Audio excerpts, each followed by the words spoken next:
بسم اللہ الرحمن الرحیم قال کلا ان معی ربی سیہدین۔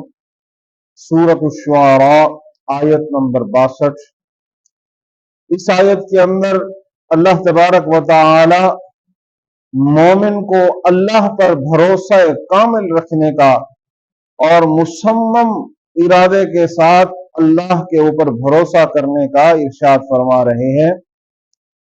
موسیٰ علیہ السلام جب اپنی قوم کو لے کر فرعون کی تکالیف مصیبتوں سے نجات دلانے کے لیے اللہ کے حکم سے اپنی قوم کو لے کر چلے، آگے پانی آ گیا تو جب قوم کنارے کے اوپر پہنچی، پیچھے فرعون کا لشکر بھی پہنچ رہا تھا، قریب تھا، تو قوم کہنے لگی کہ آج ہم مارے گئے، آج ہم پکڑے گئے۔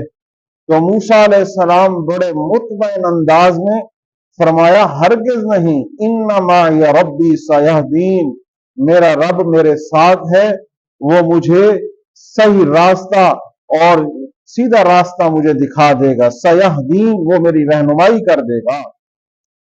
یعنی ان کو اپنے رب پر کامل بھروسہ تھا اور ان کا کامل یقین والا بھروسہ تھا کہ ہمارا اللہ ہمیں نہیں چھوڑتا، اور اللہ نے ان کو کامیاب کیا، سرخرو کیا۔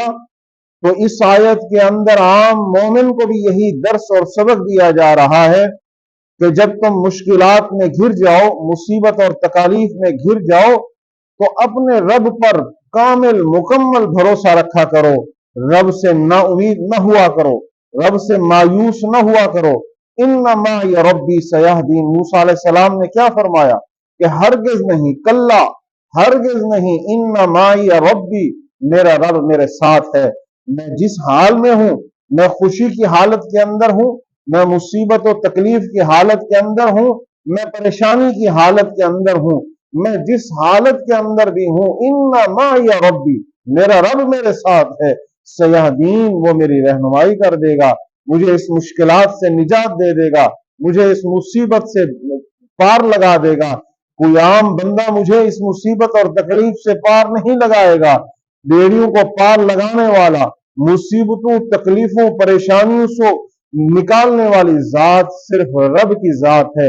اس لیے مومن کو اپنے رب پر کامل و اکمل مکمل یقین کے ساتھ، اب مصمم ارادے کے ساتھ یہ یقین ہونا چاہیے کہ اگر میں مصیبت میں گھروں گا تو میرا رب میرے ساتھ ہوگا، مجھے اس مصیبت سے نکالے گا، مجھے اس مصیبت سے نکال کر صحیح راستے، صحیح سمت پر مجھے چلا دے گا۔